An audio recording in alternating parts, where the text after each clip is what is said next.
early February 2022. I'm convincing my friends that the war between Russia and Ukraine is simply not possible.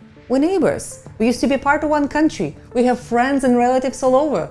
And there's absolutely no reason for us to fight.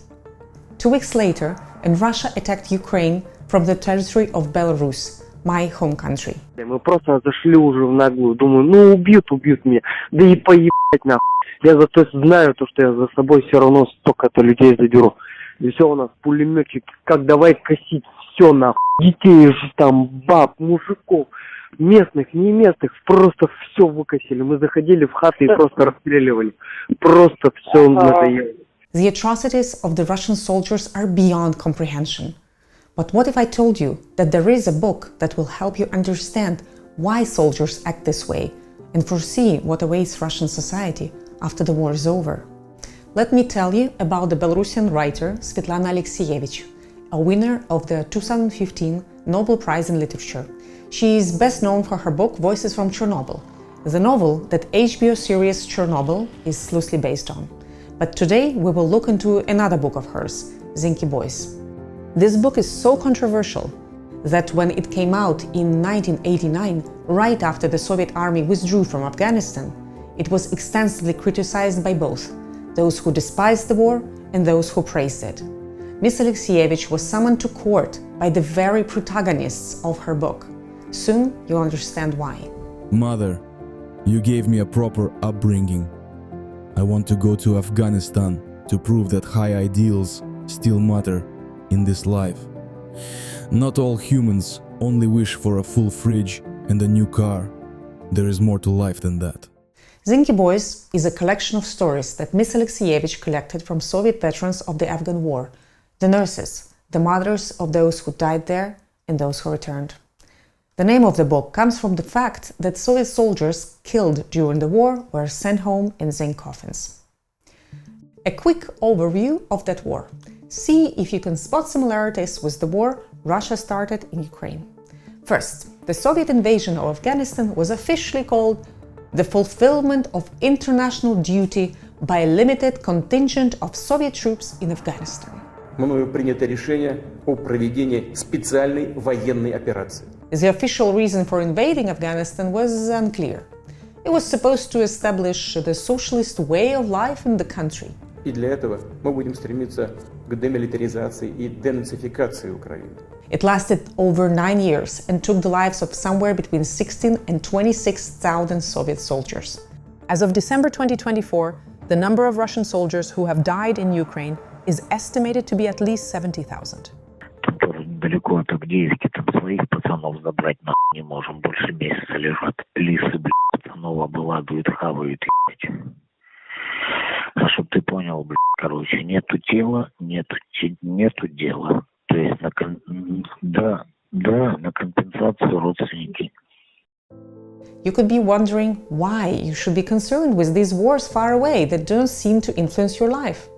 But the human inclination to violence is universal. Most of us are capable of horrible things, even when the highest morals drive us. Hatred spreads fast and has no mercy. We saw it in Afghanistan, we see it in Ukraine, we will see it again and again elsewhere, perhaps even in your country. Nothing is left of who you used to be in 2 to 3 weeks, just your name. You are no longer scared of a dead person, and you are only frustrated you will need to carry the body for several kilometers. When you see death, you feel joy. It's not you who got killed. Everybody starts feeling that. Здесь просто внутренняя система, блядь, очень, блядь, человека ломает. Это вам надо там бунты поднимать, хуй вы молчите, сидите в тряпочке. Кто бунтует сейчас, в основном, блядь. Они сажают в Уралы, типа, все, вывозим в Россию, а сами, блядь, бросают, нахуй, за 500-300 метров, блядь, укропом, нахуй, блядь, чеков, блядь, 2 рожка дают, чтоб, нахуй, убить, остальное, похуй. А сзади стоят пулеметчики. We could only survive by hating. We had no sense of guilt. It came later, when I got home. There, I felt it was all fair.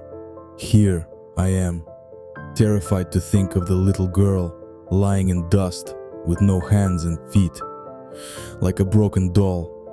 After our bombings, and we just couldn't figure out why they hated us. Траванут еще тут, население нихуя не мирно настроено к нам. Тактическая оборона. Только вот непонятно, какого хуя мы обороняем, Харьков. Здесь нас никто нахуй не звал. Какого хуя мы тут, They were so young, they understood nothing. They were told, you are fighting a sacred war. Your motherland won't forget you. Now everyone is turning away from them, and those who sent us there are the first to ignore us. Currently, there is no way for a Russian soldier to get demobilized. Once you're sent off to war, you're discharged only after the war is over, or earlier in a Zinky coffin. Their wives try to protest, but the government ignores them. Никто не поймет нас, никто нас не поддержит. То, что мы там пишем в комментариях депутатам, верните наших мужей, там, для других людей, для других жен, для других мужчин мы просто угроза. The war in Afghanistan is mentioned among the reasons for the collapse of the USSR. Even today, Afghanistan still hasn't recovered. How the veterans of that unjust war go about living once the truth about their crimes surfaced? Why did mothers gladly send their sons to war? And what are Russian soldiers probably feeling right now? Read the book and find out. Do not test human endurance with inhumane challenges. People will fail them.